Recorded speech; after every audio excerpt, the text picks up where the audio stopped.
il y a une chose très très particulière dans la Médée de D. Halloer, c'est qu'on n'est plus du tout chez les princes et les princesses. Ça se passe à New York, moi je dirais dans ces 10 dernières années. Et en fait, Médée et Jason sont deux émigrés clandestins qui n'ont pas de papier. Et Jason, comme le dit D. Halloer, s'appelle Jason parce que ça fait américain. Jason. Voilà. Donc ça change complètement la donne. Et on bascule sur complètement un autre point de vue, notamment par rapport au déroulement de la pièce. Beaucoup d'entre vous savent qu'effectivement, elle tue la fiancée. De Jason, il y a deux versions dans la légende. Une où la robe prend feu et une où la fiancée se jette de la falaise. Là, D. Halloer, la robe prend feu. Alors moi je veux bien, mais alors là, du coup, on sort complètement du réel. Parce que personnellement, je n'ai jamais vu prendre une robe feu, comme ça, dans un monde réel.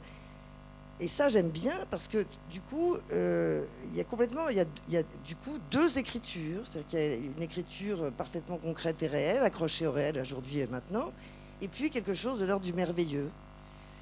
Donc du poétique, du grotesque et du retour à la légende.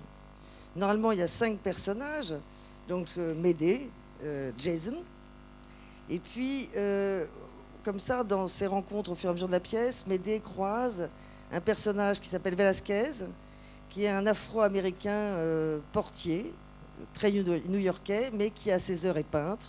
Et puis elle croise un autre personnage qui devrait être plus ou moins l'équivalent de Créon, qui s'appelle Sweetshot Boss. Et en fait, son vrai nom, c'est Mr. Sawyer.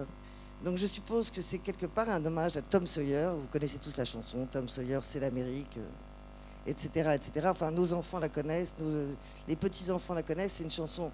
Donc je suppose que s'il s'appelle Monsieur Sawyer, il y a effectivement tout à coup la figure de l'homme qui a réussi en partant de rien et qui représente l'Amérique. Donc dans la pièce, il y a comme ça un certain nombre de citations à des personnages marginaux, et même celui qui est l'exemple qui devrait être Créon, c'est-à-dire celui qui est le plus intégré au monde américain, lui aussi quand même vient de rien et est fils d'émigrés.